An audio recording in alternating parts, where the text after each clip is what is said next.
Hey guys, this is Coach Kevin from Obstacle Athletics, bringing you our video for the competition that we were doing on Sunday, December 13th. And we're calling it our UNAA World's Consolation event. As you know, that was canceled a few weeks back. So we created this event to sort of give all those athletes who had made it to that event an opportunity to have at least one more competition this year. We're going to follow the UNAA season rules and scoring format, but this does not count as an official world championship, nor is it a qualifier for next season. So it is just our own consolation event.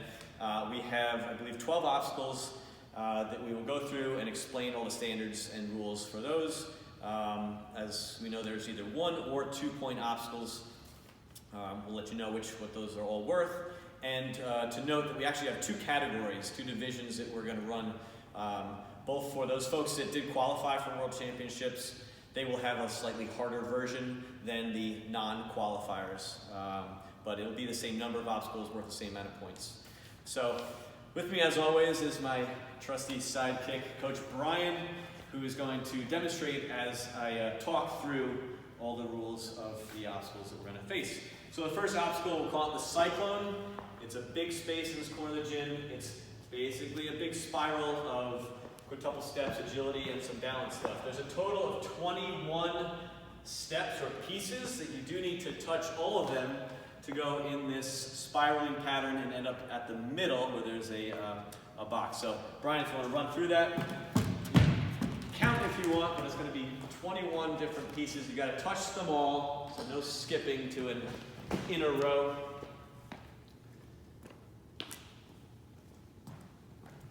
Brian doing a great job, not getting dizzy, a lot of left turns. And once you've gotten on top of the box, that finishes the obstacle. But this is a 2-point obstacle, so we're calling this pink Bosu ball, which is roughly about halfway through the spiral as your halfway point. That's one once you've gotten to that, and then where Brian finished, that is the second point. All right, moving on. We're calling this obstacle the Sky Climb. We borrowed this from one of our favorite events, Goliathon. It's nothing more than a rope climb, but you have to bring with you, either for the non-qualifiers, a rope, the qualifier division, a chain, and that is what you will actually hit the bell with at the top of the rope climb. So Brian is going to demonstrate with the rope. He's going to get to the top as far as he needs to. Hang on the top, use the rope to hit the bell. So you get the clear. You're not allowed to swing the rope or chain, but just bring the rope or chain up with you, tap the bell, and from the top, then you can let the chain or rope down. We'll make sure the area is clear. You can drop it. You don't have to come down with it. That is a 1-point obstacle. All right, we're calling these the windshield wipers. There's a different variation for the non-qualifiers versus the qualifiers. The non-qualifiers have the first white PVC pipe as nothing more than a balance beam. So Brian can make his way across. Without touching the ground, you can land on this mat. That's halfway, although it's still all a 1-point obstacle. And then we continue on to this second PVC pipe that will roll and sort of turn around that pivot point until he gets to land on the square mat at the end, off of the turf. The only difference for the qualifier division is that both pipes will do that spinning rotation. So that's why it's kind of like windshield wipers. The first one would rotate to end up here. The second one would do just as Brian finished with that. All right, the next obstacle, which is our flying squirrel set of laches. So Brian can just go into that. The non-qualifiers have 2 moves. We go from that flying squirrel bar, and then the second move to grab the rings. That would end the non-qualifier division. The qualifier division will have the same distance. The second grab would be these bungee cords where these rings were. And then the final, a third lache move would be, if you could just look up here, this T-bar would be the final finish. So that's all 1-point obstacle. You have to get either the 2 lache grabs for non-qualifiers or 3 successfully for the qualifiers to get the 1 point. All right, we're calling this row Open bar, lots of different bars. We have poles, floating monkey bars, or ladders. This middle piece we call a gear. It's sort of like a bicycle piece. Twists and rotates. And then on the back half, it's basically the same, but opposite direction as it descends. And you got to clear out past all the black mats to get the 1 point for that obstacle. So that is the same for every division. All right, moving on to our, we call it the double dip. We have a couple of, they're called dip bars, and then a pair also of just regular beams that are propped up on tires for an incline. The obstacle starts here at this orange mat. You must touch all the bars. There's 8 bars, but you cannot use the back of the dip bars or the tires that the other bars are propped up on. So Brian's going to go through. You can only stand on those. You can go up as high as you want onto the bars, but not the tire. Use each of those bars and land on the black mat for the 1 point. Okay, next obstacle would start here where we finish with the balance. You're going to come around the cargo net. Get yourself to this spinning monkey bar, onto a set of the cheese boards. And then once the non-qualifiers can get, there will be rings. Hang on the first ring would be on that peg. That'll get you 1 point. The non-qualifiers can finish out with the ring toss, moving the pegs, and get 1 ring to the last one. That gets you a 2nd point. The qualifier division does all of that, but this is the 1 point. This is the halfway for the qualifiers, getting that ring there. Then they can continue on, leaving the rings here, finish out the cliffhanger board to hit the bell that's hanging just past that for their 2nd point. So this is just the full part for the qualifier. For the non-qualifiers, it's the halfway point for the qualifiers. Okay.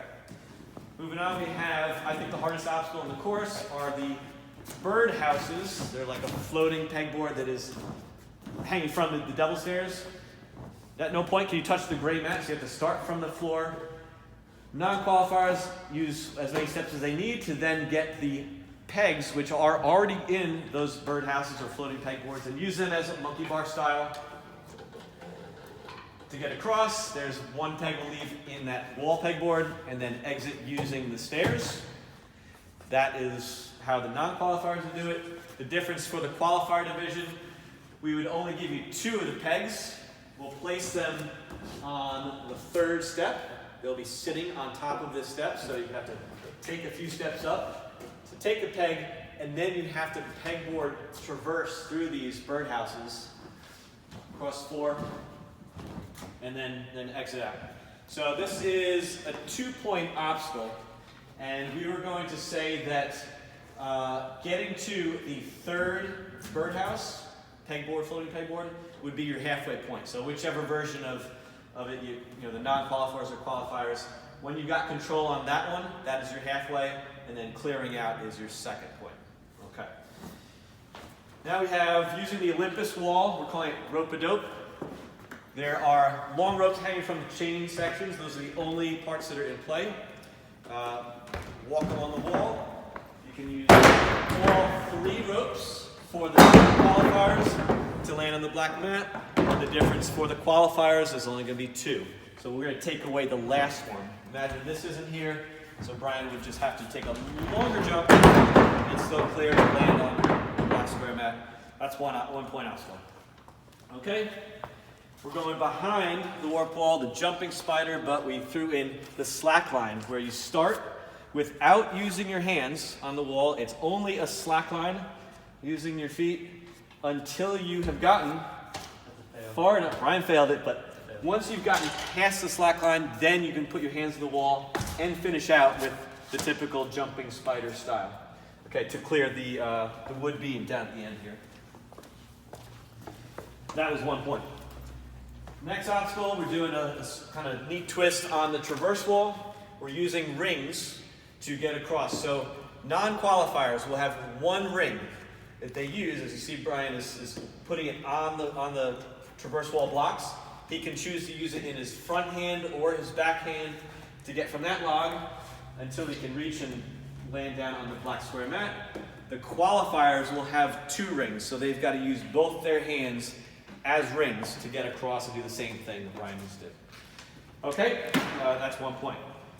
Next is just a pair of the seesaws. We just call it double seesaws. So from where we landed at the first wall, get across the first longer, easier one. He can use his hand to get the second one down, finish off. Once we'll have a landing mat there, that is your 1 point. Final obstacle is the uphill battle. There is a rope now hanging above the 12-foot wall. It's the same wall for everybody. It's not a run up, just like a typical warp wall. He's got to grab the rope from behind this balance beam that's blocking him. Once he's got the rope, then he can walk, hike up until he gets above, and the buzzer is up top. That would end your score right there. Okay, great job, Ryan. So that concludes the whole explanation of the course. You have all week. We'll try to keep most of these obstacles set up so you can come in to practice them. We'll be going over it during our Ninja Skills class. If there's any questions about the obstacles or the standards, that's a good time, or you can reach out to us by any messaging or call or email, and we'll try to answer those as best you can. So we look forward to seeing everybody Sunday, December 13th for our UNAA World's Consolation event. Thanks.